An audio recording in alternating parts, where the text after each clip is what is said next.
আসসালামু আলাইকুম। Python programming টিউটোরিয়ালের নতুন আরও একটি পর্বে আপনাদের সবাইকে স্বাগতম। আজকে আমরা শিখব ফাইল সম্পর্কে।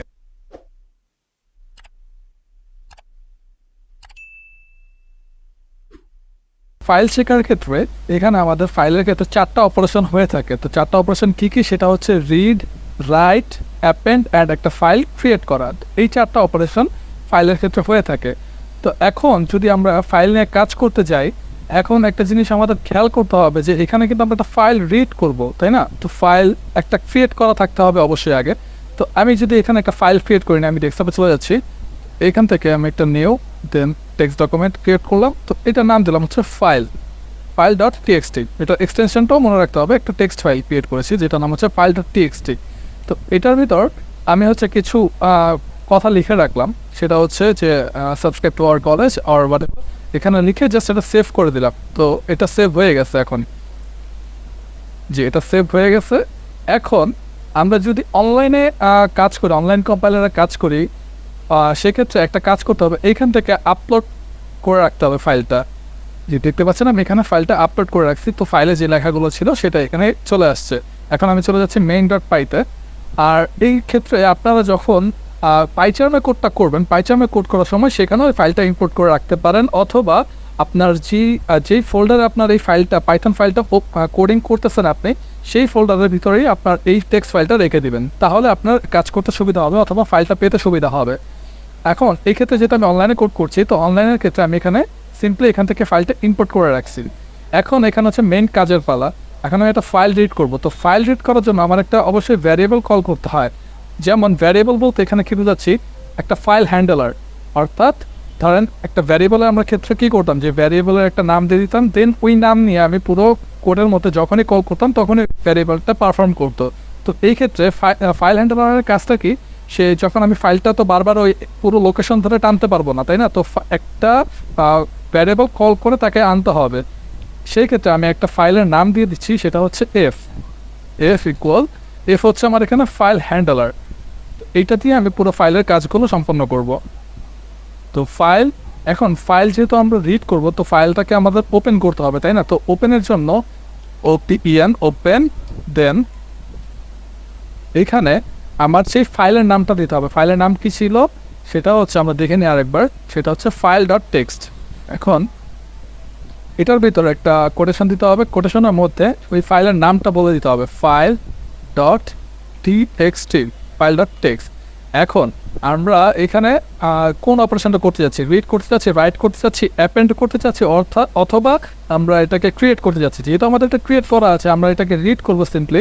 তো রিডের ক্ষেত্রে আমি এখানে আবার একটা কোটেশন দিচ্ছি, কোটেশনের মধ্যে রিডকে আমরা আর দিয়ে এখানে রিপ্রেজেন্ট করতে পারি, অর্থাৎ আর হচ্ছে রিডকে রিপ্রেজেন্ট করে। যদি ডাব্লিউ দিতাম, ডাব্লিউ হচ্ছে রাইটকে রিপ্রেজেন্ট করে, অ্যাপেন্ডের ক্ষেত্রে এ দিতাম।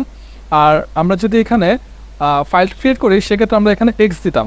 যেহেতু আমরা শুধুমাত্র রিড করবো, তো আমরা আর দিয়ে এটাকে রিপ্রেজেন্ট করি। তো এটার পরে এখন আমাদের যেটা কাজ, সেটা হচ্ছে আমরা তো ফাইল রিড করবো। ফাইল রিডের ক্ষেত্রে এখানে যেহেতু আমরা ফাইল হ্যান্ডলার দিয়ে আমরা কাজটা করব, তো এখানে ফাইলের নামটা আমরা এফ হিসেবে কাউন্ট করতেছি, f.read। তো এটা ছিল হচ্ছে আমাদের কল করার উপায়টা। এখন এটাকে আমরা প্রিন্ট করব, দেখবো যে আমাদের এটা রান হচ্ছে কি না। তো প্রিন্ট, দেন এখানে প্যারেনথেসিস, দেন ক্লোজ। তো এখন হচ্ছে আমরা এটা প্রিন্ট করে দিচ্ছি ফাইলটা, দেখি এটা রান হয় কিনা। রান হলে ফাইলের ভিতর যে লেখাগুলো ছিল, অর্থাৎ এই লেখাগুলো, সেটা আমাদের আউটপুট স্ক্রিনে চলে আসবে। তো আমরা এটাকে রান করি। জি, আমরা এখানে দেখতে পাচ্ছি যে এখানে যে আমার ফাইলের মধ্যে যে লেখাগুলো ছিল, সেই লেখাগুলো এখানে চলে আসছে, যে subscribe to our college, hit the bell icon and like, comment and share the video. So এই টেক্সটগুলো কিন্তু এখানে চলে আসছে। এইভাবে হচ্ছে আমরা ফাইলকে রিড করতে পারি।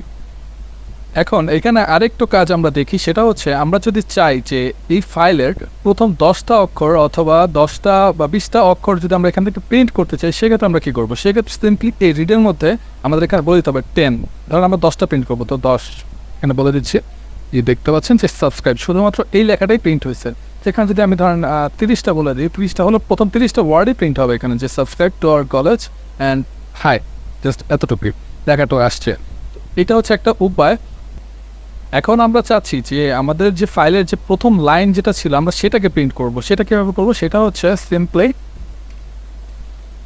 File f dot read line then parenthesis, then আগে যে একটা প্যারেন্থেসিস ছিল সেটাকে আমরা ক্লোজ করে দিলাম, রান।